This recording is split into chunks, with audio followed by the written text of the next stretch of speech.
So yeah. Yeah, let's We'll get into this shit. So yeah. let's officially start. So yeah, tell me a little bit about your background, what makes you unique. You have I read on your LinkedIn page you're like a three-headed dragon or Yep. something. So so tell me the dragon story. What's Dr. David's So background? so the dragon story just came up literally in 2019, and it was really unique. I was sitting at an investor pitch deck meeting in Manhattan, and I was probably the youngest guy in the room by at least 10 or 15 years. It was one of those type of scenarios where everyone there is worth at least 8 figures or more, and the guy was giving a presentation, and he was talking about CBD and how they want to do some stuff in the CBD sector. And he's talking about being a business owner and entrepreneur. And he had a little bit of experience because he used to work for a professional sports team. And so he's used to working with athletes. And he's giving his pitch. And towards the end, after the pitch, people are asking questions. And some of the most obvious questions weren't being asked. So I, in a kind of polite way, and this is the first time I'm at this meeting, and like, people know me as an outgoing guy, and I can carry my own, but sometimes I'm an introvert. I use 2 ears, 1 mouth, use them proportionally. So I'm listening, and I kind of said, hey, I don't want to be rude here, but I'm pretty sure I'm the only person here that's been in cannabis for over a decade and has also been in the healthcare field for over 15 years. Like, I can kind of talk about combining the two. I asked my question, and the guy who literally was presenting goes, God damn it, you are like a triple-headed dragon. And I'm like, and I'm like, what do you mean? He goes, you're the only guy in this room that's been an entrepreneur, business owner for over 15 years. You said you've been in the medical field for over 15 years, and you've been in weed for over 10 years. You're the only guy in this entire room that literally has all 3 of those sectors for over a decade of experience. You're a triple-headed dragon. Yeah. And That's stuff awesome. from there. So yeah, Well, that's kind of how that came about. I would agree with him. You're definitely one of the people, and that's why I wanted to have you on, is when I talk to you, I always walk away with some little like new nugget of wisdom. Like I always am like, right, that's a brain I need to pick every time I see him, which is annoying because I hate when people do that to me, but you're a smart guy, and you are smart in a lot of ways that I struggle with, and I think probably a lot of listeners struggle with. I think investing, for the people it comes natural to, is amazing. But I think for a lot of us, it's like this Rubik's Cube that we don't know how to crack. Like, and recently, like I was texting you this week about the show Shark Tank. And I think when people hear investing, that's the first thing they think of. Oh, you should go on Shark Tank, or like, that's most the commoners. That's their perception of what investing is and getting an investor. Yep. And certainly for me, I look back even just a few years ago, and I was looking for an investor, and I went to a conference, and I was like, I got my little shark pitch, and hi, my name's Tara, and blah, blah, blah, and I literally was going up to people at conferences being like, oh, you have money, blah, blah, blah. And, and then they were like, can you send me your deck? And I was like, oh, I don't have a deck. And then like guy was like, oh, well, how about your business plan? I was like, a business plan? I thought all I needed to know was these are my sales and I'm offering this, so it really just, it sells this false hope of what investing is, So I did my deck, and then I wrote my 35-page business plan. And then you realize you give that to someone and they don't read it. They push it to the side and say, okay, sum it up for me. And you're like, I worked for a month on that, and then, so then someone says financials. So you sit down with an accountant and you do 5-year projections, and then they push that aside and they say, well, what are your sales right now? And you're like, well, no, I just did the plan and the deck and the projections and this, and you're still, it's never enough. And it took for me years of learning. So how do people not do what I did, which is do it the very hard way and learn? So you bring up a few key points. So there's something that I use, which is called the positive power of negative preparation. All right. And so once again, positive power of negative preparation, which means that you need to have an answer and play devil's advocate. And it's something that I've been using since my very first company. I started back in 2004, 2005. And because sometimes you'll spend 3 or 4 hours preparing for a meeting that lasted less than 10 minutes. And then you're like, I did all that time for less than 10 minutes, but yeah, because you were Yeah. prepared. All right. And what's interesting when it comes to investor relations and getting capital, you need to prepare this much stuff, but you're only going to get asked that much. And that's what people don't understand. You need to have this much stuff prepared ahead of time, but every investor is different and go from there. And what's interesting, you mentioned Shark Tank. People forget Kevin Harrington, one of the original sharks from Shark Tank on season 1. Him and I have actually been on the same TV show out in California called Money TV. We've been on a couple episodes together, so I've actually been able to talk directly with him. I remember my very first booth I had at the MJ Biz conference in Las Vegas. The very first show they had in Vegas, I was there with Wow. a big, ugly purple sign with a running man on it, because I won't say which one, but there's a very well-known vaporizer company on the West Coast. I was right next to us, and I'm still friendly with that guy, and he still busts my chops. He's like, "Remember that big, ugly purple sign you had?" And Kevin O'Leary came with like CNN or MSNBC just for the PR. And that's when I was in the testing lab sector. And it was interesting because Kevin O'Leary comes over, and at that point I was in my early 30s, and he's like, "So, do you grow weed?" "No, sir." "Do you sell weed?" "No, sir." "So you're just kind of testing it?" "Yes, sir." You're kind of like quality control?" "Yes, sir." "You're a smart young man. You actually might be going some places." And that's it. Just walks away. It was like a quick little cameo. But That's funny. but it's also interesting we talk about the Shark Tank thing, because now, like, I've been very lucky to be a judge for Hmm. several of these like Shark Tank type of things for cannabis companies. Yeah. And it's interesting because if you were to go raise capital for a non-cannabis company or non-hemp company, a lot of people kind of know the information they need ahead of time. But there are so many young, not saying in age, but in experience, young entrepreneurs or young business owners, they don't know what they need. Yeah. And Yeah. as an investor relations advisor, and that's how pretty much UCS Advisors was born, was out of need. I've been very fortunate to have started 13 companies in the last 16 years. I've sold 7 of them. I've raised over $20 million just for my own companies. I've had over hundreds of investors. So it really is an art, and people need to be educated. And the other thing is too, is that no one teaches you in college, oh, how do you go and attract investors? Yay. No one No. does that. And no one tells you exactly what you need. And there's a lot of smaller companies out there that only need like $50,000 or like $200,000 or $300,000. So you don't need all this huge stuff, but you still kind of need this stuff. But so you bring up a great point is they don't teach you how to find investors, Yep. but the people who are good at getting an investor, it's almost an entirely different skill set. It doesn't mean they're good at running a business. Like Yeah. I know all the ins and outs. I've bootstrapped, I've built my company over the past 10 years. I know how to run a business, but when you get in front of an investor, a lot of times they're people who just made their money punching a clock or, family money, whatever it is. It doesn't mean they necessarily can recognize the vision first off of an Mhm. entrepreneur of a startup, and also that how to run a business. They're looking at black and white, at numbers, at whatever kind of variables are in their head. And I see time and again people who I know, like you could just look at their plan and be like, oh my god, you're going to fail, you're going to fail spectacularly. And then you see them raise a ton of money because they're good at that. They have that skill set. So for people who lack that skill, how do you develop that? So two-part answer. One is networking skills. And I cannot stress this enough. The one thing that I find in the cannabis and hemp sector a lot, and I know it's going to upset people, is the lack of networking skills. And how many bad, what's the word I'm looking for? Or how many common mistakes are used still, where people are losing out on opportunities constantly, and people also don't know how to network properly and to build that proper relationship. So right off the bat, a lot of investor relations work is having good networking skills and knowing how to develop those skills.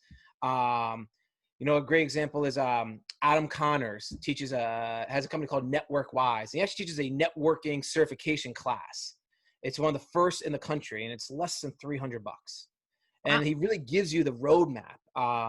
Adam, actually, I had him speak with me in Atlantic City last year for NECAN, Atlantic City. And we put on over a 3-hour seminar, and talking with the directors, we want to talk about investor relations, but I said, hey, listen, half investor relations work is just networking skills and developing your network. Can I bring in Adam to help me with this? And at first, like, we'll see, but people were floored by it. Yeah. People were like, wow, I had no idea I was going about this the wrong way. But that's something we have to have, is networking skills. And the second part is know your audience. A lot of people, when you said, Tara, point blank, like, hey, I worked on this huge business plan, but all they're like, what are your current numbers? Or I worked on 5-year projection, but they only want to know what's the last 6 months. Is when you develop your networking skills, you know what your audience is, and you'll know what you need to talk to them about. And one of the biggest mistakes that happens with pitches, when people are pitching their businesses, they're so laser focused that they don't know how to adapt on the fly, or they're not using that positive power and negative preparation. Yeah. Where someone will ask one question, they're like, and then it totally Yeah. turns off the investor. So something that someone told me recently is that I'm only looking at what I want. I'm not looking at what the investor wants and needs. So, and I was like, oh, that's actually really good feedback. Yep. So what do investors want and need? What buzzwords are they looking for? What do they want to hear? What makes a pitch appealing to investors? Well, one is timing. And that's a lot of times what people forget, like COVID-19, just because it's happening. If you have your act together, meaning you have everything put together, and there's a lot of family offices that have money right now and they're looking for deals, but you have to have everything together. But a lot of deals they're looking for are people that need $2 million, $3 million, $4 million. Okay. They're not looking at the smaller stuff, right? The other thing is too, is that sometimes investors, like, they'll get their ebbs and flows, and they're going to get a return on investment from another deal. Then they'll take that money and that profit that they made, and then they want to reinvest in something new. So you have the timing as well too. In terms of buzzwords, this goes back to what we call having a one-page executive summary. Like, hey, I have this 35-page business plan, and you just said, can someone sum it up? One of the biggest mistakes we see all the time is, I go, great, you sent me a 40-page deck. Give me your one-page summary. Yeah. Well, I don't have that. I go, well, no offense. You want to be able to give out a one-page summary that does not, I repeat, does not require a non-disclosure agreement that you can freely give out to anyone. All right. And those where you want to start using the buzzwords like, hey, rare opportunity or a unique opportunity, high return on investment. The other thing is too, a lot of people, well, I say, okay, what kind of money do you want? Great example is I had a call with a client of mine. They've been around with us for about 7-8 months, and we've raised them a couple $100,000, and we could have raised them easily over $1 million, but they keep changing their mind on what they want. Do you want a loan? Yeah. Do you want a convertible note? Do you want to give up equity? They keep changing their mind. And if you don't know what you're offering, how can you attract the right type of investor?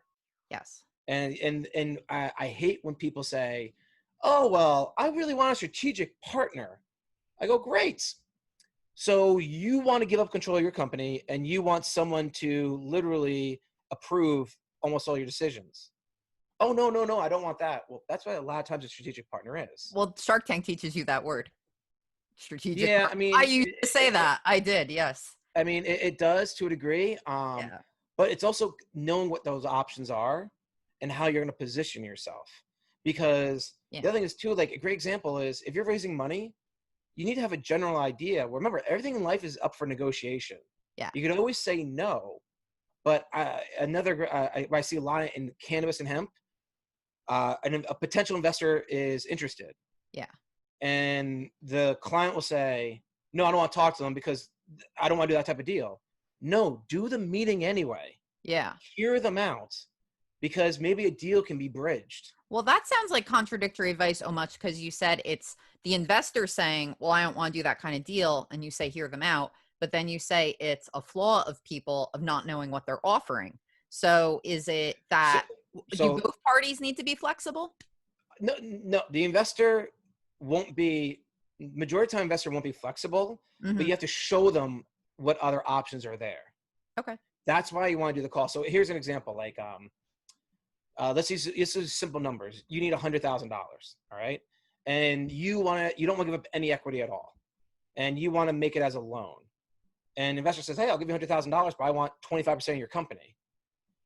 A lot of times they say, no, I won't do the call. Oh, No, okay. do the call anyway. Yeah. Because you hear them out, find out why they want their 25% equity. Yeah. Then tell them about the 25% equity, when they're going to get paid out on that. You might say, hey, I'll give you up 25% of my company, but you're not going to see any dividends or anything for at least 2 years. Or how about this? You give me the $100,000, I'll do it as a partial loan and partial equity.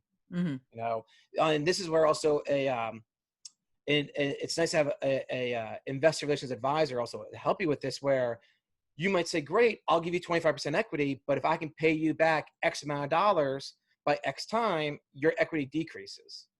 Yeah. Investors are open to ideas. Okay. You never want to say no right off the bat. Hear them out. Now, if the deal doesn't work out, it doesn't work out, but it's also practice. Yeah. You know, and that's something that people forget about, is that it's just a practice of going through the motions and also getting some good constructive criticism from the investor as well too. And what do you think when investors say that, like, no, I want the equity? Is it because they're looking for dividends, or is everyone looking for that big cannabis, buyout one day? Two-part answer. One, sometimes investors are just naive and they think all they need is equity, and they don't realize they're not going to get any money until there's a huge, watershed moment or a Mm-hmm. big acquisition, which could take many, many years. So that's why they say I want equity. And the second part is for some of the more seasoned investors, for certain opportunities, they see how big the company will grow, and that's why they want equity. Okay. I'll give a great example. We have a client that started with us pre-revenue, a CBD company, and within 1 year, they were able to grow their company to get a valuation of $1 million. That's awesome. Mm-hmm. And he went out and he's raising capital. And what he's doing is, at $1 million valuation, he is selling off at $15,000 per small unit, or 1.5% equity. Yeah. But he's very forthright with every investor. Listen, I'm building up the company to get acquired. The goal is for the company is to be acquired in less than 5 years. Once we get offered over $8.5 million for the company, we're out, we're selling. Yeah. He's very blunt with the investor. He lets them know. Yes. And that makes it a lot more simplistic. And then other deals have been made, and they actually have they land one guy who got part equity and part loan, because he did a little mixture of the two, but it's very clear on what your intentions are. Yeah. So. And then for people who are getting equity, is it just always assumed they're getting like pro rata dividends, or is it also, someone told me it's just about like manipulating cash flow where you're not necessarily getting paid out your equity stake anyway? I don't know what I'm talking about. Okay. Just preface this whole. That is a huge rabbit hole. Okay. Because there's so many factors in play there. Okay. Like you talked about before about people knowing the numbers. Like, there's a deal going on right now in the central part of the U.S., and this company is raising $3 million. The person's a former Wall Street guy, has a lot of Wall Street contacts. So he's really going after the Wall Street people who all they want to do is look at the numbers. They don't care about business operations. They don't care about who your master grower is. They don't care about how many dispensaries. They just care about the numbers. And for them, they know that their equity piece won't pay any dividends for at least 2 years. And the reason why he's able to get money is that he has a very clear and concise message. So people know right off the bat, versus other people where, hey, yeah, you're going to start getting a dividend after this time or that time. Or sometimes people with their equity piece, they'll say, hey, we might do something after we hit this number. But that's the difference between someone who's going to get money and not. Hey, yeah, I'm going to give you 20% equity in my company. Great. When am I going to start getting paid out on it? Yeah. I don't know. I haven't thought that far ahead. Well, why the hell would anyone give you money then? Yeah. Versus someone who's like, yeah, I'll give you 20% equity in my company. We're expected to have some payouts after 24 months, or until we hit X amount of dollars for X amount of quarters in a row. Then we'll start doing it, whatever happens first. And the dividend payouts is completely different than the payback schedule, correct? Exactly. See, I just feel like these are all things that are just not common knowledge. Like I always thought like, oh, you get paid back by your dividends. No, no, and you have to pay them back and then they get that. So it's interesting when you say people are, they don't know their answer. I think it's because they don't know they have to know. Like I didn't know I had to know. When someone asked me that, I was like, oh, I just assume, like sometimes you go to a lawyer and they're like, it is a stock thing. There's a stock answer for this. There's a stock plan here. I just assumed when we got to that point, a lawyer walked in the room and was like, okay, you want to invest in her. Let's work this out. Like I didn't know I had to know. Well, here's a piece of advice for everyone listening to this is Yeah. that you can always say it's up for negotiation. Yeah. And there's nothing wrong saying that. And literally, like, it's a very simple trick where it's, hey, oh, that's what you want? Okay, what are you looking for? That's up for negotiation. Let's continue down the road. We'll come back to that point. Let's worry about the other points. Hmm. Because it's amazing how many deals fall apart because people harp on just one thing. Yeah. And they forget about the bigger picture. And it's okay to say, hey, you know what? You really want to get X amount back by this date? Okay, great. Now that we know that, what else do you want? Let's focus on all the other stuff. Because if, let's say, there's 10 points and you can satisfy 8 out of the 10 points, well, it's a good chance the investor, the potential investor, might be lenient on some of the other things he wants because you already gave him 8 out of the 10 things he wanted. And so So, what do you feel about maybe those ones that people have botched and they, didn't know what they didn't know? Do you think maybe a year later, if now you come back and you're like, hey, you know what? Do most investors, once they pass on you, they're kind of done, like you wasted my time once? Or do you feel like people that get a goes back sec? to that goes back to networking skills, to be very Yeah. frank. Okay. If you're doing your proper follow-ups, if you're using your spheres of influence, if not to sound like BNI, but giver's gain, something that we teach in our seminars, how to raise your social capital, raise capital, is Yeah. just because someone says no to your deal doesn't mean you shouldn't refer them to someone else. Hmm. And one of the biggest mistakes we see all the time, and people ask me, I mean, I started 13 companies in very different sectors, in Yeah. medical, from physical therapy, personal training, yoga, Pilates, merchant services, newsletter, Cannabis testing labs, a vaporizer company, extraction facility. Like, there's a lot of diversity here. But when someone says no to your deal, you can always say, hey, you know what? I deal with a lot of other entrepreneurs. What kind of deal are you looking for? What Yeah. do you want? I might know someone. And then if you connect them to the other person and that deal works out, you look like a champ. You look amazing. So then when that deal comes through and comes to fruition, they're going to come back to you. And this goes back to like an example, like financial advisors. Yeah.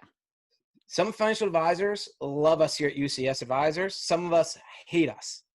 All right. Some of them hate us. And here's the So reason why. so we mentioned this before Yeah. before we officially started. Maybe I'll add it anyway. But you were describing that you're not official financial advisor. What UCS is you No. guys do investor relations. So that's Yes. something totally different. And yeah, so tell people, I guess, the benefit of taking on someone like UCS where, we're talking about all these things. Give me both answers. Give me the person who can afford to hire you, what they get. But then for the Yeah. person who's not ready to, financially take on an advisor, what are Mhm. kind of the DIY path? What books should they check out? I know you mentioned someone before who had a great Yeah. course. So yeah, do both. All right. So I'll finish the last segment real quick and then I'll answer that. So we are not financial advisors, but we work a lot with financial advisors. Okay. Where financial advisors, they're having you invest in public markets. They're having you hedge funds, public markets, but they're not showing you private deals. They also can't tell you to do anything in cannabis or hemp. And a lot of times they can't even do trades for you in cannabis and hemp, and even buy Ah, stock. hmm, And a lot of people forget that. So where do you go if you want to invest in cannabis or hemp? Your options are limited. So what's interesting, we actually work with a lot of financial advisors in the Boston area, Denver area, Las Vegas area. For obvious reasons, there's a lot of cannabis there. mhm. So when they say, oh, hey, we have a client that wants to put in $50,000 and they're looking for an equity position or looking for something unique, hey, what would you recommend? And they'll give us a call and, we'll help them out. While other financial advisors, which happened, we did a survey of over 30 financial advisors in the fourth quarter here in New York City, and 29 out of 30 financial advisors were like, no, we'll never recommend anyone to you because we won't make any money from it. Hmm. And it's like, well, but if you do a good job Yeah. and we do what we need to do, they're going to come back and give you that money to keep investing. So it's that fine line, right there. Now, investor relations advisors, like we work one of two ways. All right. For the first way we work is as a serial entrepreneur, uh, I've been in your shoes. All my employees have all owned their own companies as well at one point as well too. So we all understand the value of a dollar. And when you're starting off, you have to make sure every dollar counts. So what we do is we do our advisory work by the hour, like a lawyer or an accountant. Okay. We are very cost effective. The reason why we do stuff by the hour is you don't know us. We don't know, and we don't know you. We don't know if we're gonna be the best fit for one another. So why are you gonna go spend 5 or 10 or $20,000 on some big brokerage firm or some big business coach and not know what you're getting? Yeah. All right. So what we do is we come in and we work by the hour where people will have us review their pitch deck or update their pitch deck. We will review their financial projections and tell them how to actually explain it to investors. You mentioned like the summary. We'll help them develop their 1-page or 2-page executive summary. We'll also do a lot of role playing. I mean, we do a ton of role playing on actually have people how to present, because it's amazing how many people bomb their presentation in front of an investor. Interesting. And they go, oh, well, I talked to my friends and they said it was good. I'm like, yeah, and that was your friends. This is not what they do. Yeah. And a great example where we tell people all the time is you go to your best friend who's a lawyer and you say, hey, can you do a quick review of this contract? And maybe they'll quickly review and they'll help you out. But Yeah. if you want to make sure it's done the right way, you're going to pay the lawyer. Yeah. Same exact thing with investor relations advisor. So great example is we are doing some, there's a lot of virtual investor Shark tanks coming up. Mm-hmm. And we have several of our clients who are presenting. And they've actually paid us for only 2 or 3 hours of service just to review their presentation and review their pitch deck and to help condense it and also help prepare them with questions they're going to be asked. That goes back to using the positive power of negative preparation. So we work by the hour in a very cost efficient way. So let me ask you this: for people who don't have upfront money to spend on consulting, like I was approached by someone who ended up being very unethical, and I mentioned this to you actually, was sexually inappropriate. But so I'm wondering if this is ethical because I've heard mixed things. If he was willing to find an investor for me and say he got his, was finding just use 100,000, and then he marked up that investment and took a cut and did it in like a broker way like that. Is that something ethical, or is that, because that seems like really appealing to people who don't have money to pay for upfront consulting?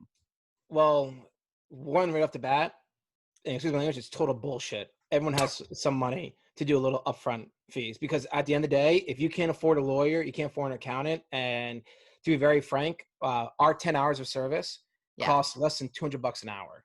Yeah. Right. And the reason why we also do the whole hourly thing is we do a minimum of 2 hours. And our rate is $235 an hour. If you prepay for 10 hours, it goes down to $196. And we're so confident what we do, our hours are good for 12 months and we'll even give a refund for any unused hours. And the reason why we do that is because we know money's tight. But realistically speaking, and we tell people this all the time, hey, if you're not having success raising capital and it's been a while, if you can't afford even $500 to get some constructive criticism to learn what to do, then you're not really being that serious. Because you know what? I hate to say it, but it's true in any other business. Free is only going to get you so far. All right. Yeah. You have a lot of people too, like you just said, who are saying, oh, I can find you an investor and I'll take a cut. Well, technically speaking, that's a broker dealer, and you have to have a broker dealer license to do that. All right. There's a lot of people in this industry that do that underneath the table, but all they're doing, for lack of a term, is taking a bunch of shit and throw it against the wall and seeing what sticks. Yeah. Okay. Versus, it's amazing where like one aspect of our course we teach people is what's called spheres of influence. And you'll be amazed how many people are like, I don't have friends and family I can show this to and who don't want to look at this. And it's like, no, actually go back and look at your network. I can guarantee you have at least 20 people, no matter what, you can at least show this to and get some feedback from, because you never know who knows who. And there's a proper way of asking and a proper way of doing this. People ask back, like, when I raised my first $250,000 back in 2004, people are like, how'd you do that?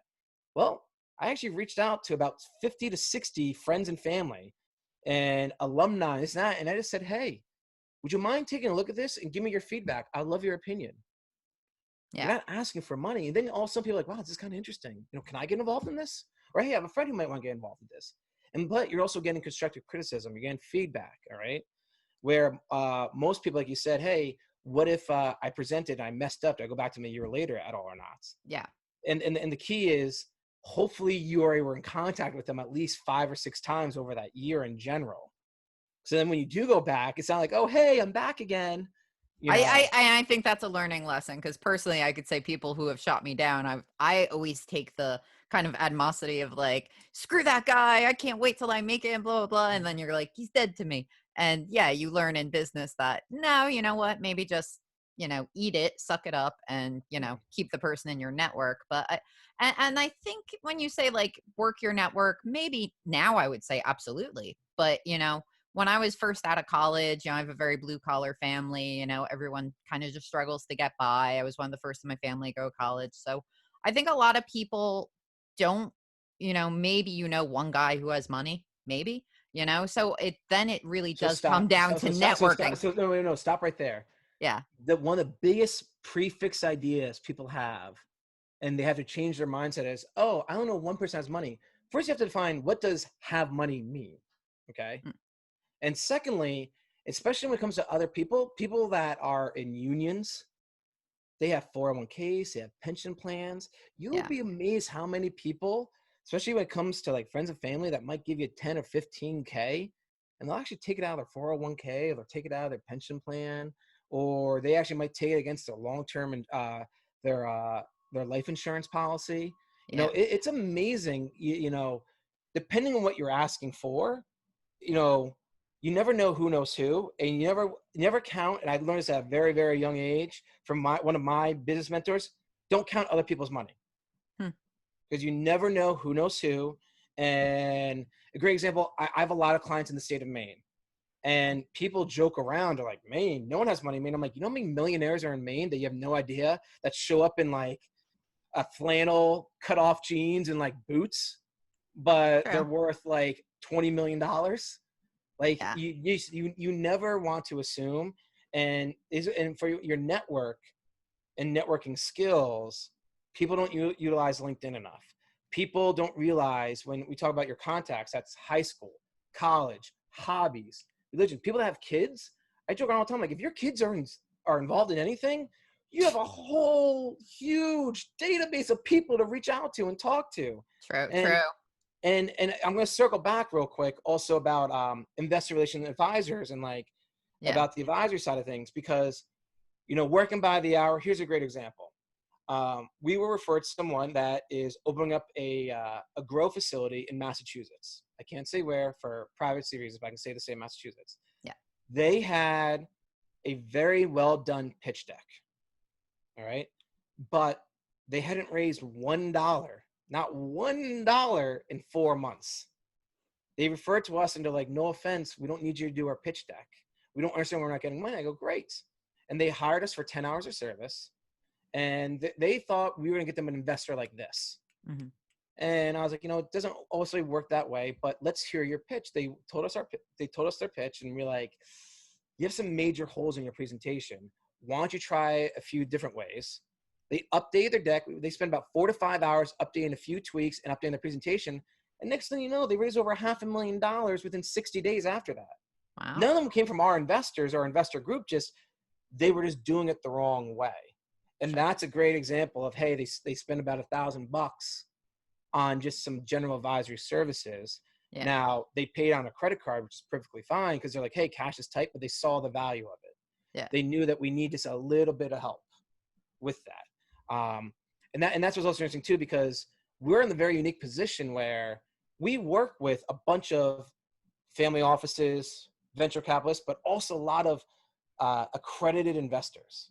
Mm-hmm. And that's what's key, is that you have business coaches, and they'll help you run your business. And I'm not knocking them. We've worked with a lot of business coaches, but are they introducing you to investors? Are they getting you prepared for investors? And And that's where we're really lucky. We have that double-edged sword where one, we'll work with the companies to get them to that Yeah. next level and show them ourselves. But if it's a good deal that might be a good fit for our investment group, Yeah. then So I have found that like when you have an accredited investor though, they're not as interested in startups. Like I talk to a lot of people who are like, we want to see this number in sales before you even approach us. So what about the people who are just, getting started with their CBD line, their ancillary business, their dreams of owning a dispensary, whatever it is, but they have nothing to show. They just have a startup, an idea, and a passion. Like how do you? Well, so I don't agree with your statement about credit investors at all. Okay. I know you probably had some bad experiences probably with that. I'm coming at this like such a salty, like, No, I don't it's know. okay because a lot of people are salty. That's why. But Yeah. but this goes back to the positive power and negative preparation. You have to have yourself together. Like if you have an idea Yeah. and you think you want to do something, you shouldn't present it to an investor at all yet. Hmm. Start doing your due diligence. Start doing your recon work. Like I joke around with people all the time. Like back in 2010, when I was raising over $10 million, it wasn't easy to raise $10 million in cannabis, let alone $1 million in 2010. Sure. Now you have so many publicly traded companies. There's so many companies out there. There's no reason why you can't do your recon work. No, There's not no reason. recon, but people who want to see sales. But the thing is, though, it's more than just sales. Yeah. All right, because now that accredited investor, that type of investor might only want revenue generating companies. Yes, And exactly. that's okay. Then that might not be your jam. That's not your investor. Yeah. And that's okay.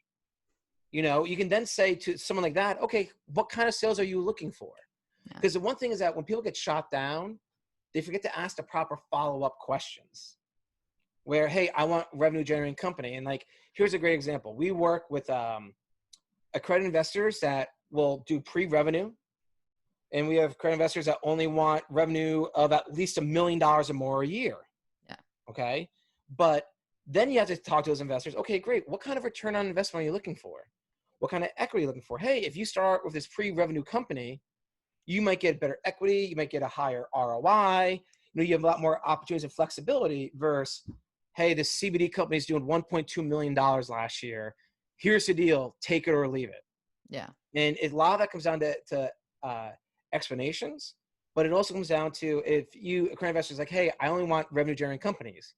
Okay, how much revenue? Well, I'm really looking for at least $50,000 a month of sales. Okay, great. How long would you like them to average that for? A month, 2 months, 3 months, a year. And that's where you, as the business owner, the entrepreneur, they might say no to you, but you might be able to refer someone else. But also, you can now write down a note in your investor log, which a lot of companies, people don't do, where I'm like, for every investor that says no to you, you are keeping a journal or like a file of every person you pitched to, when they said no, the reasons why they said no, because then as your company grows, you can now say, hey, this is what we did. And here's another great example. I There's did a not company, keep that journal for the record. yeah, a lot of people don't. Yeah. And it's amazing where, when you go back that year later, but here's another example. We worked with one company and last year they did $2.7 million. All right. And we had a bunch of potential investors that we work with that said, hey, we think this year was a fluke. If they are going to surpass last year's numbers, then we'll talk. Well, they did $2.8 million in the first quarter of this year during this whole COVID crisis. Wow. So we went back to those investors and said, hey, last year they did 4.2 million. Now they just did 2.8 million in the first quarter. And by the end of the second quarter, they'll be surpassing. Now they're like, wait, thank you for reaching back out to us. Thank you for remembering that. Let's talk again. So yeah, I need to be less bitter because like someone like that, I'd be like, huh, look at that. Look at those sales. Now I want someone else because you passed on me, which is totally the wrong attitude. It's like people forget, like I give people that get like punch in the stomach, like the ones who say, I'm gonna get acquired. Well, statistically speaking, less than 10% of all companies get acquired.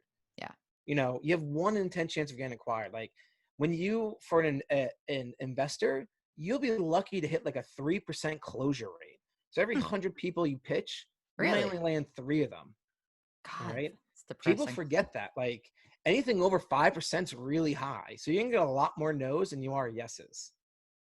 I've never heard that statistic before, and that is just soberingly awful, but it's reality. Like, I mean, yeah. look at the, like, we talked about Shark Tank for a second. Do you know how many people got rejected and so got told no for their ideas? Everyone with a cannabis company, 100% rejection. Okay. Yeah. True, but I'm Um, saying in general though, like, and even just like, I mean, look at fintech, look at technology companies, look at how many apps. I mean, let's look at beer, let's look at liquor company. I mean, yeah. so many companies just get rejected Huh. all the time for investments, and they get and it gets frustrating. But the closure rate's not very high, So and people how forget that. So I know like we can't do cannabis loans, but I had a call with someone the other day and they were, talking about being able to get loans for our industry where they could do it as a personal loan. And then they were also talking about they do loan partnerships where they take people, Mhm. so all these different methods. But then it seemed like what the person was left with, and I see so many, you're talking about LinkedIn before, people have approached me with like, we raise capital for cannabis businesses all the time.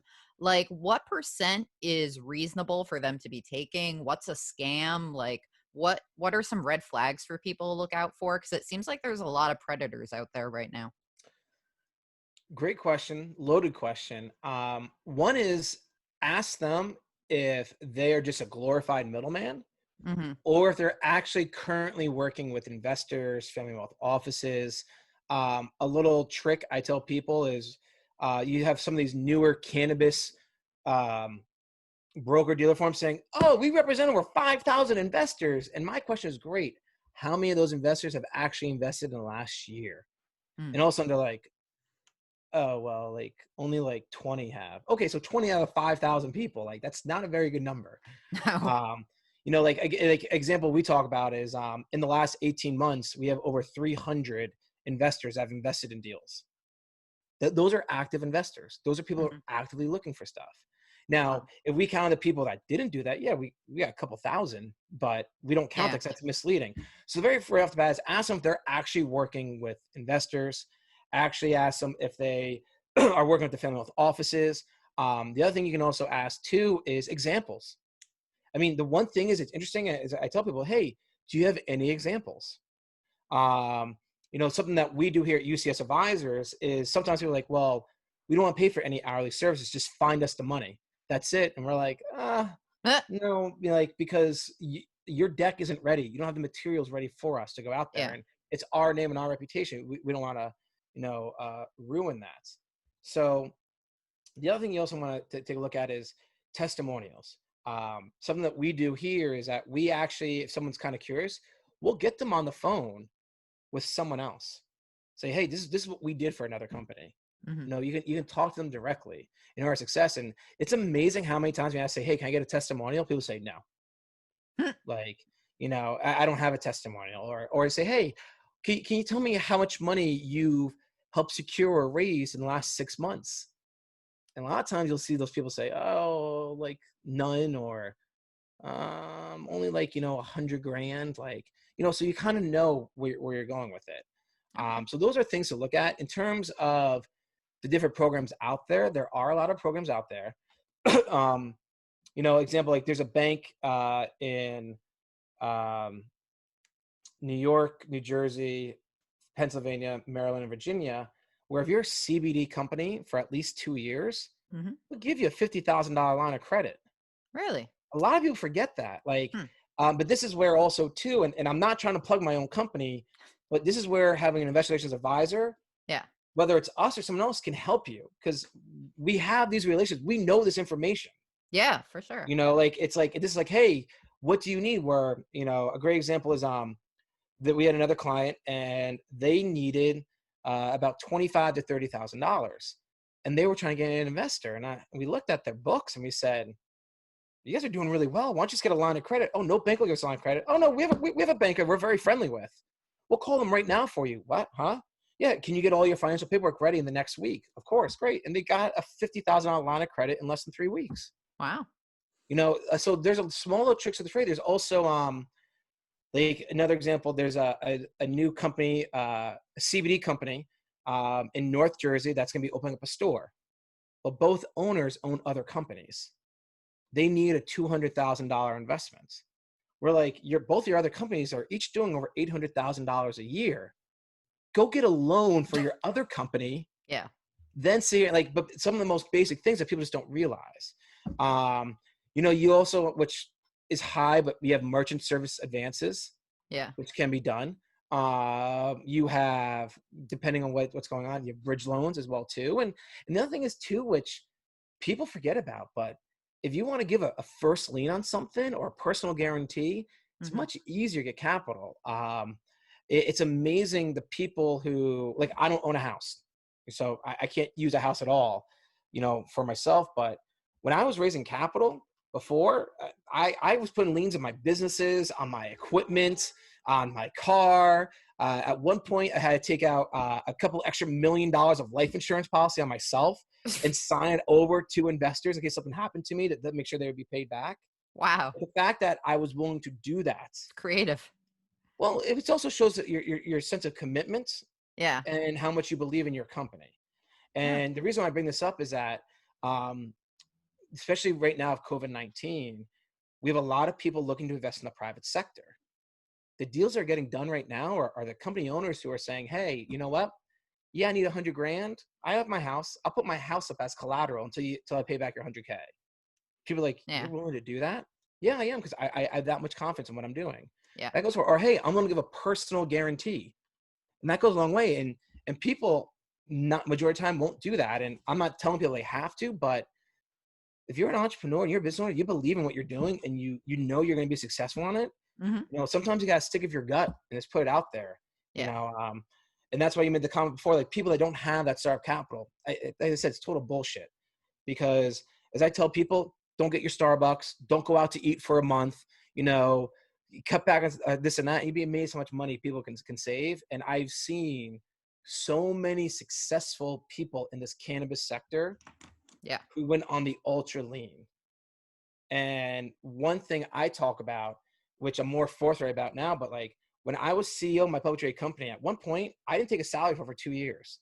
I had Yeah. no health insurance, didn't take a salary. I was literally working at a long-term care center, Yeah. teaching people how to walk, teaching grown men how to wipe their ass again and getting them on and off a toilet. And I was Jeez. doing that for over 40 hours a week just so I can pay my own bills while still running my public trade company. Wow. You do what you need to do. Yeah. I have a lot of You those know, stories. For it's sure. like I'll never forget one time I had this one investor and he was really busting my chops and he's like, you can never talk between this time this time. I'm like, yeah, because I'm teaching people how to walk again. What do you mean? I knew his mother unfortunately just had a stroke. I'm like, yeah. I go, who do you think teaches your mom how to walk again? It's not the doctors, it's the therapist. Who do you Hmm. think's teaching your mom how to get dressed again on her own? It ain't the doctors, it's the therapist. So Yeah. yeah, that's what I'm doing right now to pay the bills, because you, as my investor, told us point blank you won't let any board member take a salary, Huh.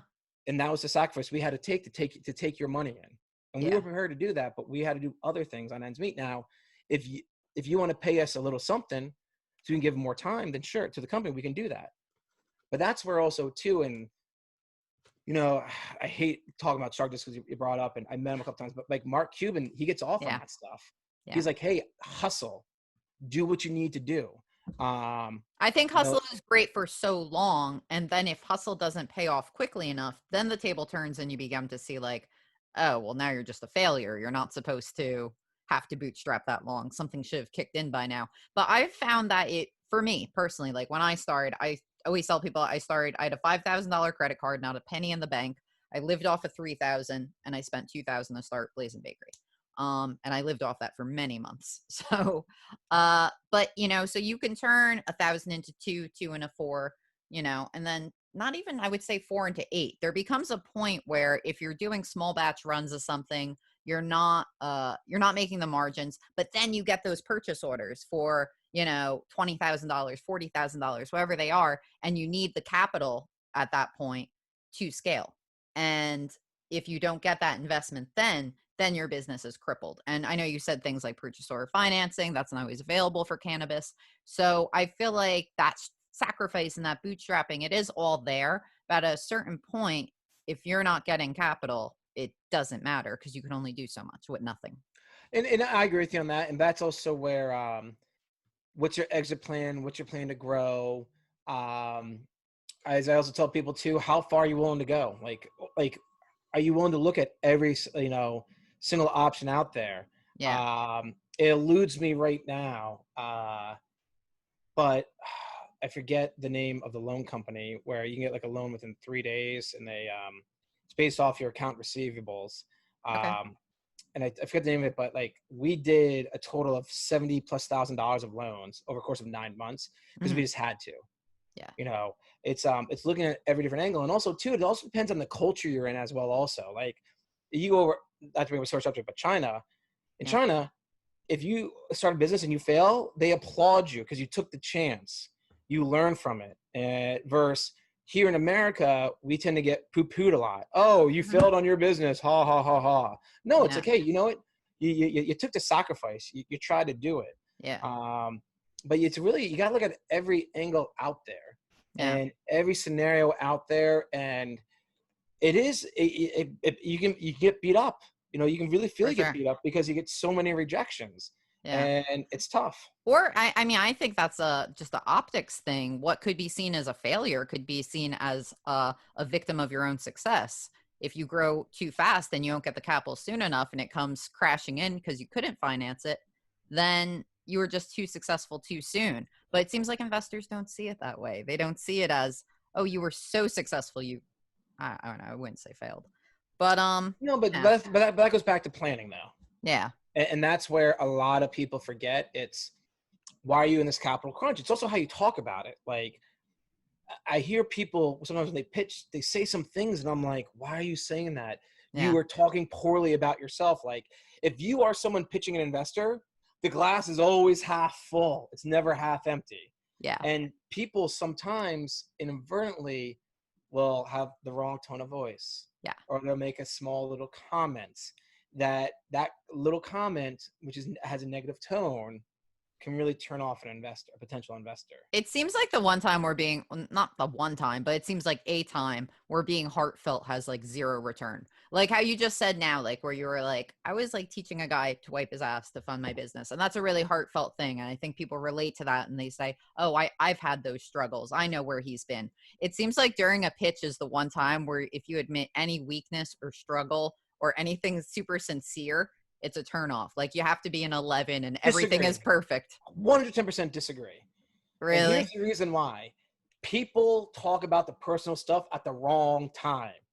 Okay. And literally, I'm so happy you brought this up because especially in cannabis, literally we hear all the time when we first take on a new client, well, I got into cannabis because of A, B, and C, because of this milk condition, that milk condition. Great. I don't want to hear your sob story right now. You Okay. just lost me. It's one of the Yeah. most cardinal mistakes. You need to literally talk about that heartfelt part at a certain time during your presentation. Okay. And that's where people mess up. And the other thing is too, is that when you talk about the heartfelt stuff, people tend to go on tangents. No, you want to just hit them with the boom moment, like bam. Oh my God, you did what? Yeah. Holy cow. And then that resonates, you know, Okay. and that's where you can use it. It's the timing of it. And this is where, as I joke around, like in other, like 65% of our business is cannabis and hemp. 35% is everything else.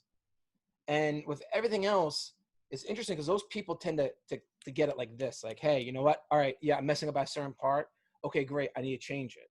While a lot of our cannabis and hemp people, they tend to go on tangents about the heartfelt part. They tend Yeah. to go into too long. And listen, at the end of the day, it's money. It sounds horrible to say, but it's money. But Yeah. you need to use your heartfelt part because when you're pitching, remember, you're telling a subjective story backed by objective data. Okay.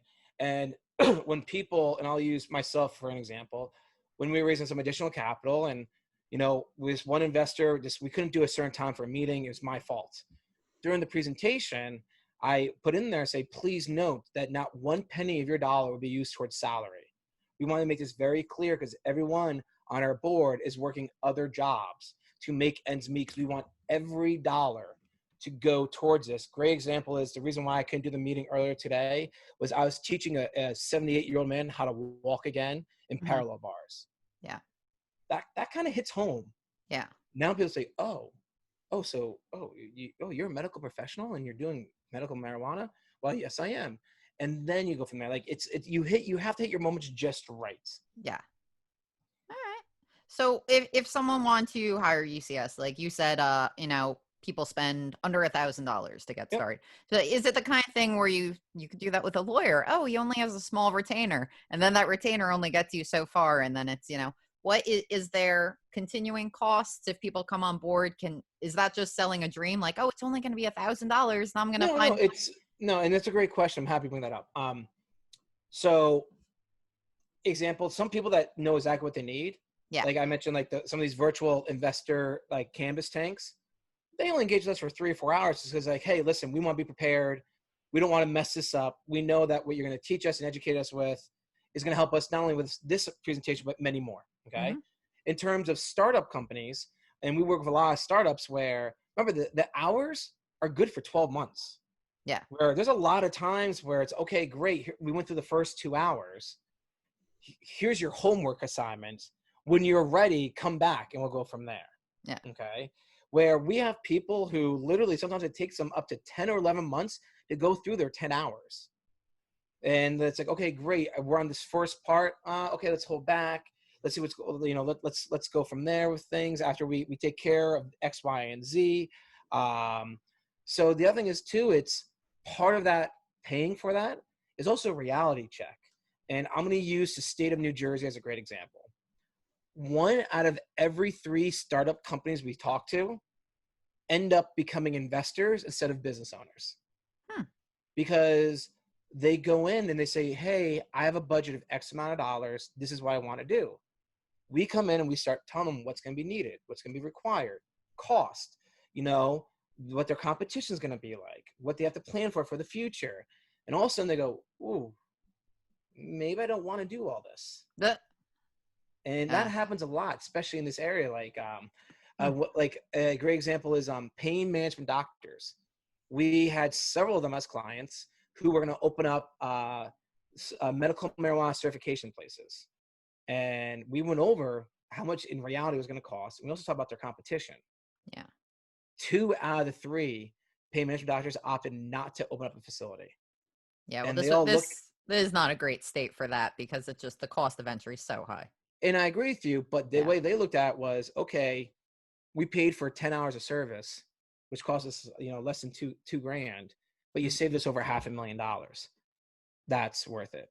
Yeah. There's another person where you talk about, the money, and using New Jersey and New York again, we're very far behind on some things.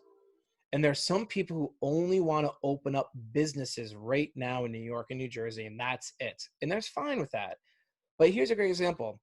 You got $50,000, let's say, already saved up, and your business idea for whatever you want to do in cannabis or hemp isn't really going to come to fruition for at least a year to 2 years. Why not take that 50 grand, invest it in another company, make your money work for you, but also when you invest in another cannabis or hemp company, the hood of the car opens up. You get to learn so much more. Yeah. You get to learn about the business operations. You get to learn their network as well too. And it's amazing. A lot of people are like, wow, I never thought of it that way. I'm like, yes. Like, depending on what your business idea is, it could still easily be here a year or 2 from now. Yeah. It's also like you mentioned, to enter the market here in New Jersey is so high. The cost to enter the market here in New Jersey is going to drop dramatically in the next 2 years. Yeah. Because it's going to be like California and Colorado all over again. Yeah. I just hit that point where, like you're saying, like, why get married to a certain location? I was very married to working in New Jersey because it is my home state. I've done a lot of activism here. I helped craft the legislation. Like, this was going to be my, Jersey girl. And just recently I've been like, what's going on in Massachusetts? What's going on in Maryland? Like, I'm done. Like, anything in a day's drive right now. I'm not flying to California yet. Let's see how this goes. But, yeah, it's just, our state has been really disappointing to the cannabis industry. And, we're just getting tied up. And I think I see a lot of flight right now of people who are looking for opportunities in other states. Well, the other thing is too, is that the cost of market's cheaper, but also start getting your feet wet. Like, the return on investment opportunities right now, it's still going down year after year after year after year. So I tell people, if you're going to wait another 2 years in Jersey, your ROI is not going to be as high. Why Yeah. not take advantage of this elsewhere? Like, Yeah. if you're going to do this the right way, work smarter, not harder. Yeah. And that's something that people need to think about, because people do have that capital. And it's like, what am I going to do? And a great example, we have these investors in Georgia, and they've now invested in projects in Colorado, Massachusetts, and Maine. And they're still want to do something in Georgia, but they're like, Georgia's taking way too long. Yeah. We have money to play with. Let's get involved now. And they've learned more in the last year and a half investing in these 3 different companies in 3 different states than they have in the last 5 years combined. Yep. And now they're kind of like, hey, when or if things even come to Georgia, and kind of like the application process in New Jersey, what's your experience in this sector? Yep. People forget a lot of, like, some of the people who applied for licenses made sure they invested and had experience in other companies in cannabis in other parts of the country, Yeah. because they knew they got benefits from it. Yeah, it's for me, it's interesting because it comes down to loyalty a little bit. Well, how about, paying respect to the people who didn't go to California and Colorado, who tried to, if it was build ancillary companies here or work in research or whatever it was they could do in cannabis while not taking, their money and their business out of Jersey. But now they're being pushed aside, and we're having people from out of state and out of country, Canadian companies coming in. So Yep. then it goes to, do you need New Jersey ownership stakes? What percent of the company should be owned by Jersey residents? So we're at least giving something back to people here. But I mean, to your point, yeah, the guy in Georgia, now, instead of the people who actually live in Georgia benefiting, it's going to be people from other states, No, because but the thing is, yeah, though, Georgia will still benefit because they're still going to do something in Georgia. It's about the time value of money. yeah, They're not giving up on their state. I yeah, mean, heck, I'm a prime example. I still live in New Jersey, yeah, but I have companies in multiple other states. yeah, I still have a company in New Jersey. All right. Technically, I actually have 2 companies here in New Jersey, but because I still want to give back to the state, I still want to help, but I'm not going to beat myself over the head where, okay, great. The opportunities are just elsewhere right now. yeah, And even during this whole COVID-19 part, when people are asking, well, how can my business survive? The very first thing I say is, are you reaching out to people in other states? And they go, why would I do that? I go, why wouldn't you? yeah, Everything's virtual right now. Everyone has the opportunity right now to yeah, take part of networking events, investor relation events, investor forums, webinars all yeah. around the country. And they're accepting you to come to it because it's all virtual. Yeah. I And honestly, like, podcast guest right now. Like, I'm having you on because I've been talking to you about my hempy hours lately. So I was like, I have David on. But I'm like putting off all my Jersey people because I was like, now is the time where everyone's locked indoors. And I might as well I could interview someone in California just the same as I could interview someone in, yeah, Morristown. So why not, think more globally right now? But yeah, it's yeah, and you're like super motivational. Like I watch your things all the time. You have a very, like, I don't know, Gary V, Tim Ferriss type thing going on right now. So I enjoy connecting with you. I met Gary Vee numerous times before Gary Vee was Gary Vee, because Gary Vee's family owns the Wine Library in Springfield, New Jersey, and Yes. I actually used to work at the physical therapy clinic right across the street from there. Oh, very cool. So when he started helping out there, a lot of our patients would go over there. We met him numerous times, so it's interesting to see where he is now. Oh Uh, yeah. and Love. then that's the other thing that's kind of cool, like to see some of the people now who are doing like the TV shows or on Cannabis or different Cannabis coverage. I'm like, yeah, I remember that guy from 8 years ago. Yeah, I remember Mhm. going to events with him, and like, Yeah. it's just really interesting to see like the people that have grown, people that are still in the industry, the people who have really stuck it out. The one thing I tell people: don't give up the fight, don't give up on your dream. Yep. Um, Be you know, willing to achieve greatness. oh yep, always be willing to achieve greatness. Did I mean did that's did you get that trademarked yet? no, not yet, not yet. It's something that needs to be done. But at the end of the day, it's just people have the opportunities, and Yeah. you can always pivot. And the other thing is too is that, like, lawyers, accountants, SEO people, website design people, like a lot of people getting involved in cannabis now because there's a lot of back and forth. There's a lot of cross synergies. Hmm. And that's where, when we talk to people, and people do have sometimes bad experiences with investors and getting rejected, but we say, okay, take it another step further. Why are you getting ejected? Why are you getting rejected? What do you need to do? You know, what do you need to pivot potentially? Where do you have to maybe go think elsewhere?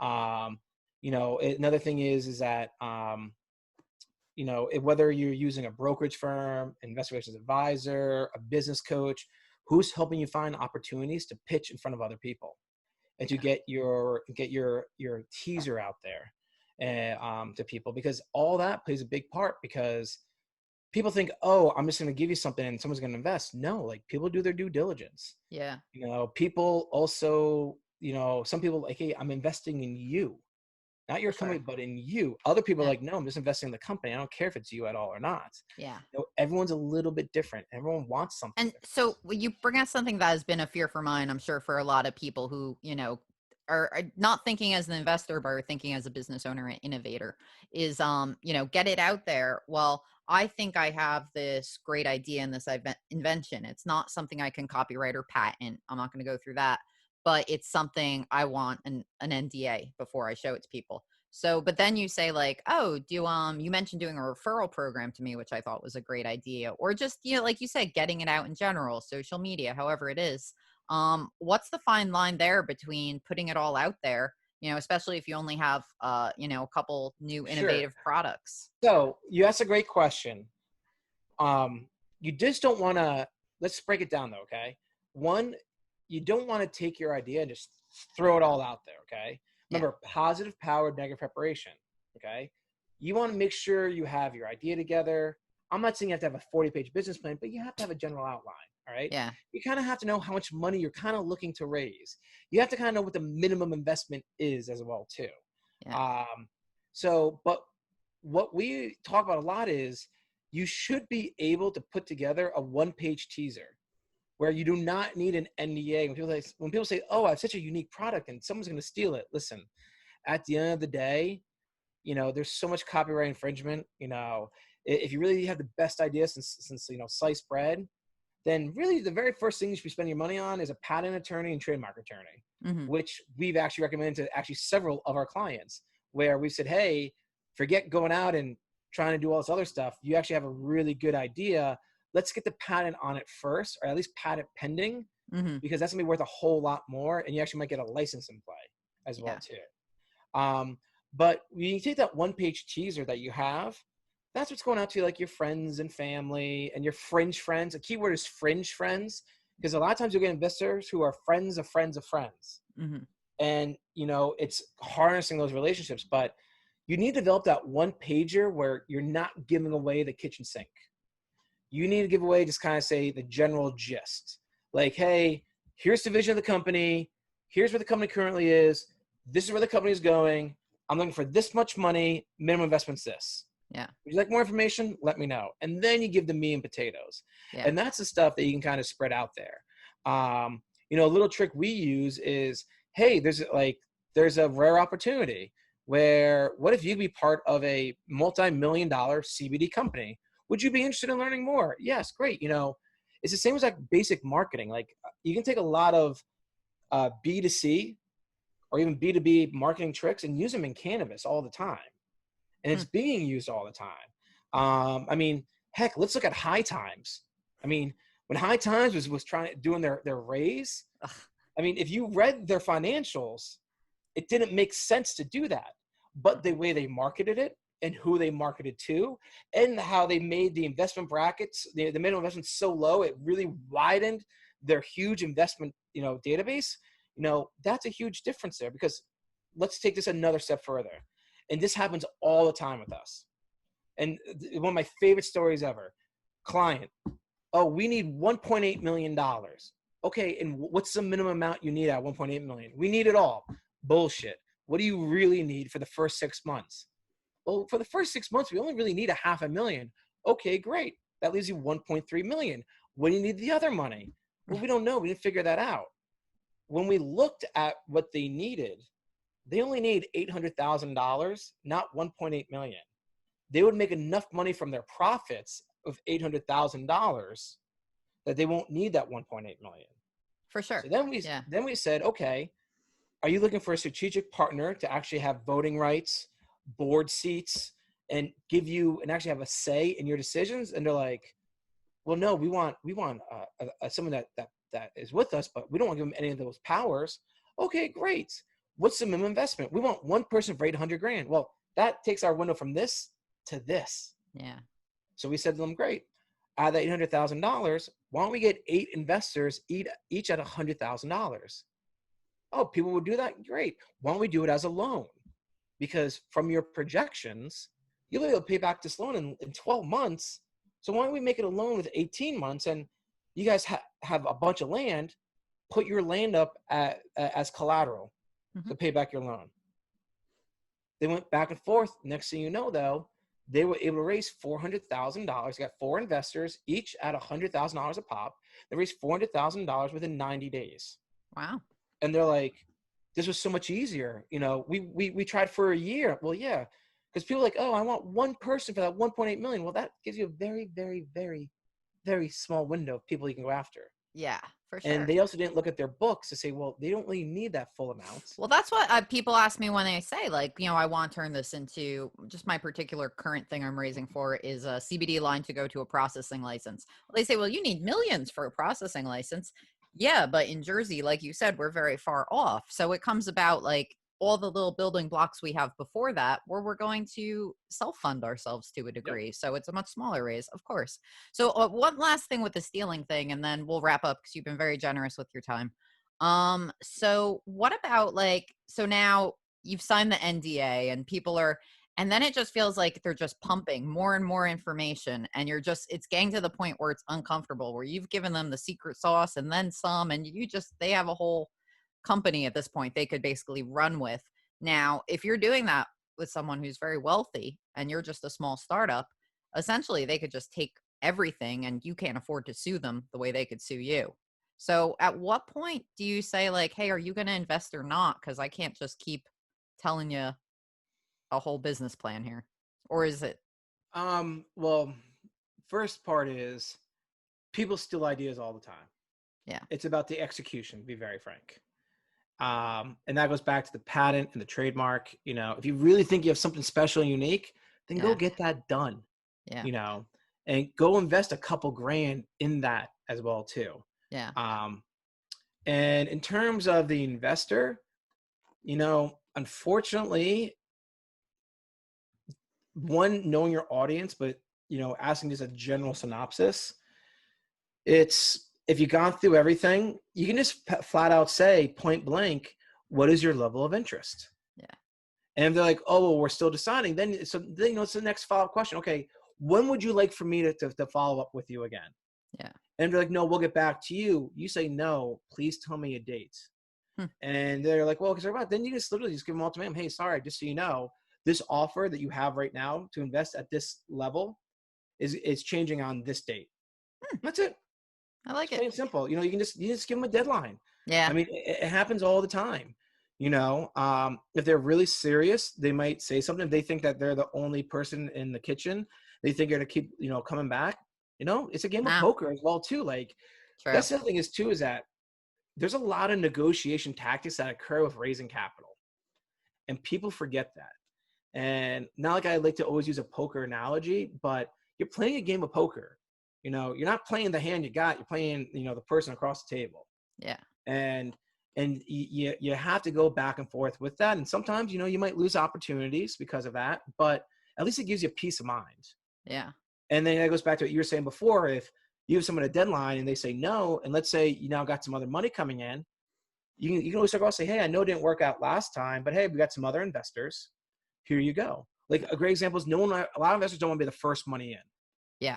I have heard that. The first money in is the toughest money period. Mm-hmm. And a new client we just onboarded last night got offered a $25,000 investment. He doesn't really want to do it, but he hasn't raised a dollar at all so far. Mm-hmm. And I'm like, okay, we kind of went over the deal terms. And I'm like, it's not that bad of a deal. I go, how many investors do you have in your database that said, no, contact me after your first money comes in? He goes, oh, I got 17 people. I go, when's the last time you talked to all 17 of those people? He goes, I reach out to them every 60 days to give them updates. I go, great. So you can take that money and go back and talk to those 17 investors that you already got first money in. Because remember, people like to follow the leader. Yeah. You know, a lot of people like to follow the leader. That's really good advice. And I love the poker analogy. I grew up in like a poker household where we had a game every Sunday night. So totally, yeah, you should think of it as playing a hand, and Yeah. I that's mean, awesome. this is where it's tough in this industry because everyone's starting at different places. And to be very frank, you don't need large brokerage firms. You don't need, especially how much money you're raising. It's just a lot of times people just need a little guidance on which way to go. Yeah. And I compare UCS advisors to business coaches at times. Yeah. Okay.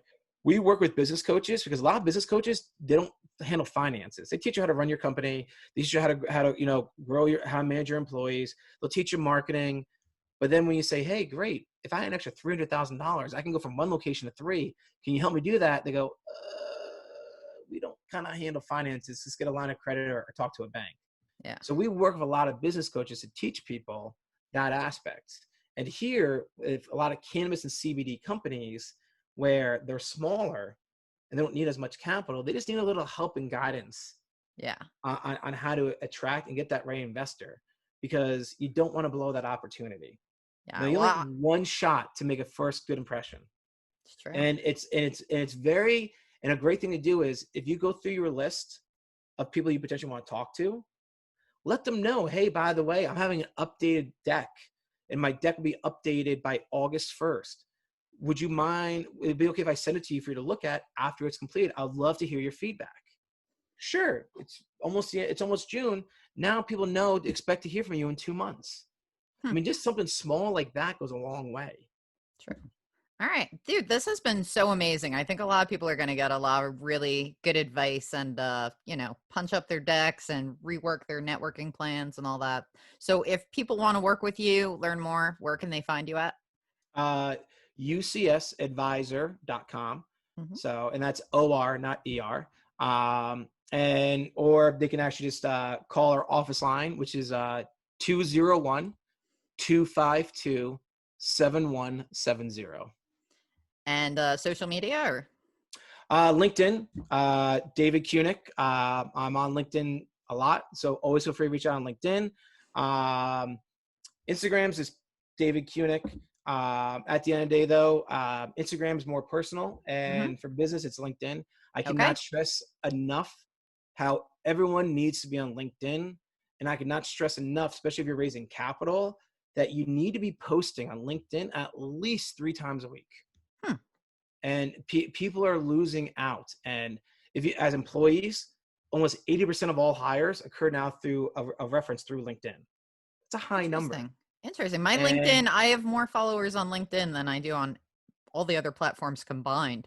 And it's funny because I do use it the least though, because I think I'm the most I curate that the most.